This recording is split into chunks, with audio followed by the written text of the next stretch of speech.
हम सबसे लाडली नेता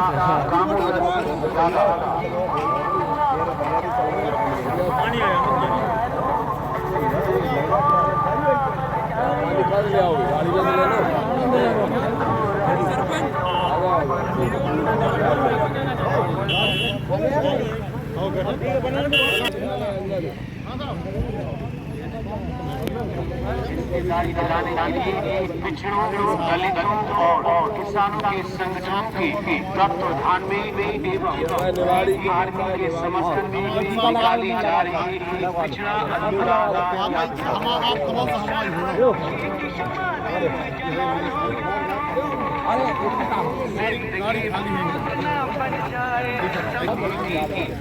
जातिगत जनगणना कराई जाए, पिछड़ा वर्ग को संख्या के अनुपात में आरक्षण दिया जाए, ओबीसी राजनीतिक लोकसभा विधानसभा आरक्षित।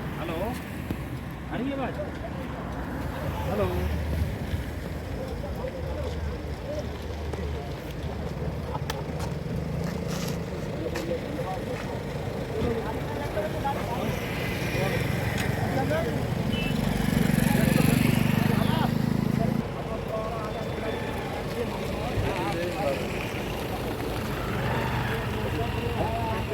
विक्रम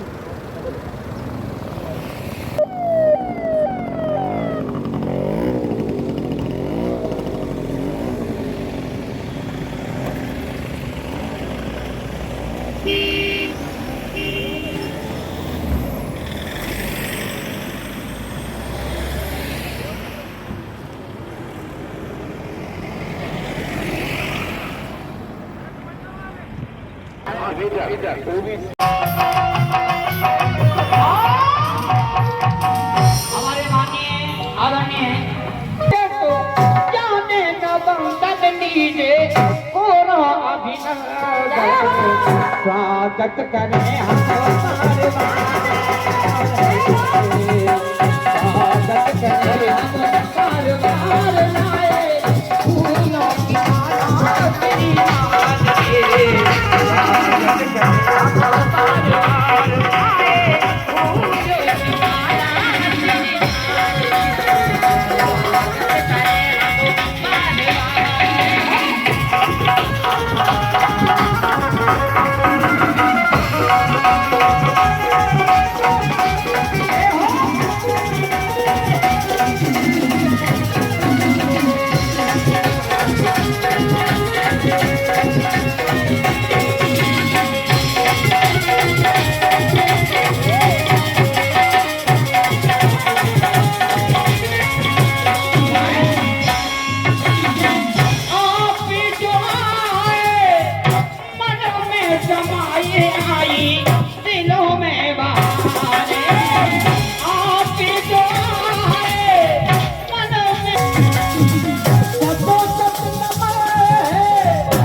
स्वागत करें हम बार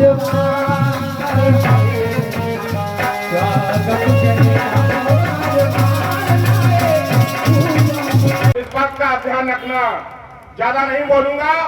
आदमी में एक ही बात कहूंगा कि तुम सुबह शाम से पूछ लेना, तुम सुबह और शाम से पूछ लेना, सुबह और शाम से पूछ लेना। मेरा दिल दामोदर के नाम से ही धड़कता है। जय हिंद, जय हिंद, जय हिंद, जय भारत, जय किसान, जय जवान। पिछड़ा वर्ग, SC, ST, OBC पूरा एकजुट होकर अपना काम करे तो सारी नेतागिरी और सारा कुछ शासन प्रशासन सब आपके हाथ में है। हम और आप में सिर्फ फूट है। और भाई साहब का सिर्फ एक ही काम है कि हम सब आपको जगाने का काम कर रहे हैं। और आप जगाने में हमारे बुंदेलखंड में कहावत कही जाती है कि अभी अभी तो भाई साहब चुनाव लड़े थे और देख लो भाई साहब फिर से यात्रा चालू कर दी भाई साहब ने। तो आप भाई साहब को क्या समझते हैं? क्या वो नेता हैं? मेरा ओरछा, निवाड़ी, पूरा बुंदेलखंड जहां तक मैं जानता हूं, जाता हूं, पूरा भाई साहब को आप सब लोग यकीन मानो, विश्वास मानो, ये नेता बिल्कुल नहीं है। ये नेता नहीं है, ये एक लीडर है, लीडर। और लीडर और नेता में क्या फर्क होता है, ये तो श्री बाबा साहब से सीखिए, माननीय मुलायम सिंह यादव से, लालू प्रसाद यादव जी से देखिए। ये लीडर है श्री दामोदर सिंह जी यादव। और ऐसे लीडर का साथ देना अपन सबका परम कर्तव्य बन जाता है। हारने के बाद थोड़ी कमी जो उसमें आती है, फिर मैं उस जोश को उठाने के लिए निकल पड़ता हूँ। ठाकुरदास बघेल, सही बात है कि क्यों बोलते तुम कहाँ थे रायते में इतने दिन से? मीटिंगों में नहीं आ रहे, सब में आओ। क्या बात है, दतिया की जनता किससे परेशान है? मैं सोच ही रहा था कि दतिया की जनता नरोत्तम से परेशान है कि भारती से परेशान है, या फिर दोनों पार्टों के बीच में पिस रही है। क्या हो रहा है दतिया की जनता के साथ? जितनी मुझे जानकारी है, एक पट्टा जीत गया और दूसरे की सरकार बन गई। एक विधायक बन गया, दूसरे की सरकार बन गई। और ऐसी स्थिति में दोनों अपना वर्चस्व कायम रखना चाहते हैं। एक कहता है बाजार बंद करो, दूसरा कहता है बाजार बंद किया तो समझ लेना। यही हो रहा है कि नहीं हो रहा है दतिया में? तो अब आम व्यापारी क्या कर रहे हैं हमारे? मैं देख रहा था कि जब दतिया के विधायक जी ने बाजार बंद का आह्वान किया और बाजार बंद के आह्वान के बाद जब राजेंद्र भारती जी ने कहा कि बाजार बंद हो, कांग्रेस ने कहा, तो उसके बाद खबर लगी कि एक व्यापारी नहीं 10 व्यापारियों के बयान आ गए कि हम बाजार बंद नहीं चाहते भाई। तो मैं उसी समय समझ गया कि अब दतिया का व्यापारी दो पार्ट के बीच में फंसने वाला है। मुझे मालूम है दतिया की स्थिति क्या है। राजनीतिक लड़ाई में राजनीतिक प्रतिष्ठा नहीं। तो मैं तो एक ही बात कहता हूं राजेंद्र भारती को कि भारती जी, जब भी चुनाव में बदलाव आता है तो जनता इस उम्मीद के साथ विधायक बनाती है कि सरकार बने ना बने, लेकिन जब भी जनता परेशान होगी आप उसकी लड़ाई लड़ोगे। लेकिन मुझे उस लड़ाई में तुम कमजोर दिखाई दे रहे हो, कमजोर दिखाई दे रहे हो। और अगर मुझे पहले ऐसा लगता तो मैंने पूरी कांग्रेस निपटा दी जाए क्षेत्र की, क्योंकि गोविंद सिंह को हरा था मैंने। गोविंद सिंह नेता प्रतिपक्ष, घनश्याम सिंह को हरा दो, किले वाले खोजा में रख दो। ये राजा रानियन को सबको निपटा ले हमने। उते वो हतो एक केपी सिंह बाय हरा दो, उते हतो एक वो राजा चंदेरी को गोपाल सिंह बाय हरा दो। एक जन को वो हतो भानेज ये घनसुगत्ता को कानावा को प्रिय व्यक्त बाय हरा दो, और लक्ष्मण सिंह के भैया को भी हरा दो। अगर हम जो सोचते कि तुम लोग कमजोर पर हो तो हम दतिया भी हरा देते, लेकिन हमने सोची नहीं भाई। परिवर्तन की बात चल रही है, नरोत्तम मिश्रा और राजेंद्र भारती दोनों चुनाव लड़ रहे हैं। हमारी दोस्ती राजेंद्र भारती से थी, तो इसलिए राजेंद्र भारती ने सेवड़ा में हमारा काम नहीं करो, बिल्कुल हमें पता है। फुल बदमाशी करी, फुल चालाकी करी, हम तो खुल के बोला डंका की चोट पे, हमें कोई चिंता तो रत नहीं है। जैसे तुमने करी तो गड़बड़ है, लेकिन फिर भी हमने तुम्हारा विरोध नहीं करो। और तनक घमंड में चूर ये भी है ये डबरा वाले भैया, ये घमंड में कर रहे चूर हते। लेकिन एक बात आज मैं कहना चाहता हूं पत्रकार साथियों आपके सामने, मैं देख रहा हूं मेरी बराबर नजर है दतिया पे, मैं देख रहा हूं कि कैसे अधिकारी परेशान कर रहे हैं जनता को, लेकिन मैं ये भी देख रहा हूं जो ज्यादा महत्वपूर्ण बात है कि चुना हुआ विधायक लड़ाई जैसे लड़ना चाहिए वैसे ना लड़के इसकी जुगाड़ में लगा हुआ है। खुल के कह रहा हूं, अरे अगर तुम कह रहे हो कि अतिक्रमण गलत तोड़ा जा रहा है तो बैठ जाओ जेसीबी के सामने, तुम्हें कुचलने का जेसीबी एक विधायक को। विधायक बनाया इसलिए जाता है, अभी हम अतिक्रमण रोकने जाए तो हमें आप सबकी संख्या चाहिए होगी साथ में, तब डरेगा प्रशासन। लेकिन अगर विधायक चाहे तो जाके जेसीबी के सामने बैठ जाए, औकात नहीं किसी कलेक्टर की कि फिर वो दुकान टूट सके। तो भैया काय नहीं करो, तुम्हारी सरकार खा ली, तुम्हारे इतने राज्यों से सरकार छुड़ा ली, अब नहीं सुधर रहे तो नामो निशान नहीं मिल है। अगर तुम पैसे कमाने में मस्त रहे और दतिया की जनता त्रस्त रही, अच्छा हम भी तमाशा देख रहे हैं। खुल के बताएं, दतिया नगर के लोगों सुन लेना, दतिया नगर के, दतिया ग्रामीण के भी बहुत लोग बैठे हो ज्यादा संख्या में, आप भी सुन लेना। हमने कह रखा है अभी हमारे साथियों से कि शांत रहो। बोले भाई साहब आप तो कभी शांत रहते ही नहीं हो ऐसी समस्या में। मैंने कहा नहीं, पहले नरोत्तम के छुके भटा खा ले, अब तक राजेंद्र के खालन दो लोगों को जरा पता तो चल जाए कि जिन दो नेताओं के ऊपर पूरी राजनीति केंद्रित रहती है दतिया में, न जे अच्छे न बे अच्छे, फिर ढूंढत है आदमी के कम बुरा को है, ज्यादा बुरे को हरा दो, कम बुरे को जिता दो। तो दामोदर यही सोच के साथ मध्य प्रदेश में निकला है कि जनता के सामने विकल्प नहीं है मध्य प्रदेश। बीजेपी और कांग्रेस ये आपस में नूरा कुश्ती करते हैं मेरे भाइयों।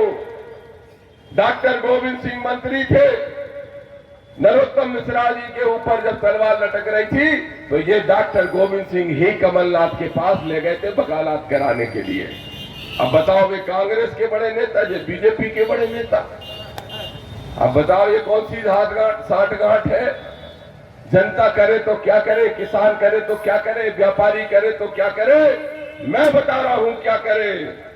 इस मध्य प्रदेश के अंदर जन चेतना लाने के लिए, पिछड़ों को जगाने के लिए, दलित भाई और पिछड़े भाइयों के लिए एकजुटता करने के लिए और किसानों को जागरूक करने के लिए मैं निकला हूं। और इस मध्य प्रदेश में एक नई किसानों की और पिछड़ों की ताकत बनाने के लिए तैयार हूं। बोलो आप हमारा साथ देने को तैयार हो, नहीं तो होगा क्या। अब पूरा राजेंद्र से नाराज हो जाइए तो अगली बार नरोत्तम के मोड़ा को जिता दियो, फिर वहां से नाराज हो जाइयो तो फिर अगली बार राजेंद्र के मोड़ा को जिता दियो, और फिर स्योड़ा में इनकी मोड़ी को जिता दियो, कितने बार इनकी। अच्छा, नेतन के मोड़ा, नेतन की मोड़ी जय विधायक बनत रहे, और तुम क्या बनो अपने गांव के सरपंच। बस किसान क्या बनेगा, किसान बनेगा अपने गांव का सरपंच, और विधायक सांसद बनेंगे नेतन के मोड़ा। दामोदर ने तय किया है, दृढ़ निश्चय किया है, जो हमारे कमल कुशवाहा जी कह रहे थे कि जो कौन से लोग विरासती लोग हैं, ये जो विरासती लोग हैं, जो उनकी न फटी बमाई बोका जाने। सही है कि नहीं। अब बताओ, ये जो लोग हैं जिनके हमने नाम लिए, क्या ये किसान की पीड़ा को समझ सकते हैं? क्या इनने कभी बखर चलाया है खेत में? क्या अभी कभी इनने खलिहान में थ्रेसर चलाया है? क्या इनने कभी ट्रैक्टर में कल्टीमीटर लगा के बखन्नी बोनी कुछ भी की है? क्या इनने खेत में पानी दिया है? क्या इनने ढोरे चौपी की है? नहीं की मेरे भाइयों। और न इन पे सोसाइटी का कर्ज, न इन पे बैंक का कर्ज, न इन पे ट्रैक्टर का कर्ज। तुम और हम जो वोट दे देते हैं उससे ये करोड़ों कमा लेते हैं, करोड़ों। और हम क्या करते हैं, ज्यादा से ज्यादा सरपंच बनने के लिए संघर्ष करते हैं, अपने भाई से भाई का मूड फोड़ते हैं, मंदिर पे बोली लगाते हैं। ये क्या प्रक्रिया चल पड़ी भाई? बोले मंदिर पे बोली लगा लो, जो ज्यादा की बोली वो पिछड़ा वर्ग का व्यक्ति किसान भी है, इसलिए किसानों की पिछड़ों की लड़ाई लड़ने के लिए दामोदर पूरे प्रदेश में निकला है। अरे इनने मुझे विधायकी हराई, इन सब दुष्टों ने मिलकर हराई, जिनके नाम ले रहा हूं। किसी को साधु संत मत समझ लेना, बहुत रापे हैं ये सब। और इन सब ने मिलकर क्यों हराई? इसलिए हराई कि दामोदर बिना पार्टी के या आजाद समाज पार्टी से ही एमएलए बन जाता, इन बेईमानों की दुकानदारी दलाली बंद हो जाती। दामोदर एमएलए भले ही सेवड़ा का होता, लेकिन अगर दतिया में अतिक्रमण हटाते, गरीबों को परेशान करते, तो कलेक्टर को औकात में लाने का काम, मुर्गा बनाने का काम दामोदर कर देता। लेकिन नहीं, इन्हें नहीं चाहिए। अरे दादा इन्हें नहीं चाहिए, तुम्हें तो चाहिए कि नहीं? है सो एमएलए चाहिए। अब हम एमएलए की लड़ाई नहीं लड़ रहे, अब हम मध्य प्रदेश में सरकार बनाने की लड़ाई लड़ने वाले हैं। अब हम एक नई लड़ाई छेड़ रहे हैं, बिना भाजपा बिना कांग्रेस के एक तीसरी ताकत मध्य प्रदेश में खड़े करने जा रहे हैं। और वो जो ताकत खड़ी होगी, वो पार्टी किसी व्यापारी की नहीं होगी, किसी उद्योगपति की नहीं होगी, किसी विरासती बड़े नेता की नहीं होगी, वो आम जनता की, गरीब की, किसान की और पिछड़ों की पार्टी होगी, जिसके लिए आशीर्वाद लेने के लिए हम आपके बीच में आए हैं। बोलो, हाथ उठाओ कि तैयार हो, सब तैयार हो। देखो भैया, जब चुनाव के पहले सब तैयार हो जाते हो, और जब चुनाव आता है तब क्या कहते हो? हम 3 पीढ़ियों से पंजाब को देता है। बेकार हमारी तो जिंदगी कट गई फूल में, फूल से देखा ही नहीं आज तक कुछ। तो देखो, चाहे पंजा हो चाहे फूल हो, जब कांग्रेस का पंजा गरीब जनता की बजाय शेर का वो पंजा बन गया है जो खून चूसने का काम करता हो, और फूल जब तुम्हारे जीवन की भूल बन जाए, तो फिर हमें नई राजनीति किसानों के दल के रूप में शुरू करना चाहिए। ये दामोदर चाहता है। और मैं निकला हूं पूरे प्रदेश में। 28 तारीख में 14 विधानसभाएं घूम के आया और आज ये समापन कर रहा हूं। और इस समापन के बाद ये 5 मांगे हैं। जरा सोचो आप, पहली मांग हमारी ये है, माननीय माताएं बहनें बैठी हैं, तुम ईमानदारी से बताओ, जब घर में रोटी बनाती हो तो घर के सदस्यों की गिनती के हिसाब से बनाती हो कि नहीं बनाती हो? बताओ ना भाई। 5 है, अंदाज लगा लो कितने किसान हैं, तो 5-5, 6-6 खाते किसान। ये बाजार के तो 1-2 खा पाते, तुम लोग 1-2 खा पाते आजकल। लेकिन हमारे किसान मेहनत करते तो अभी 5-6 रोटी तो ठोकते होंगे। कितनी खाते मोहन बताओ? 6 फुट के आदमी हो, खाते हो?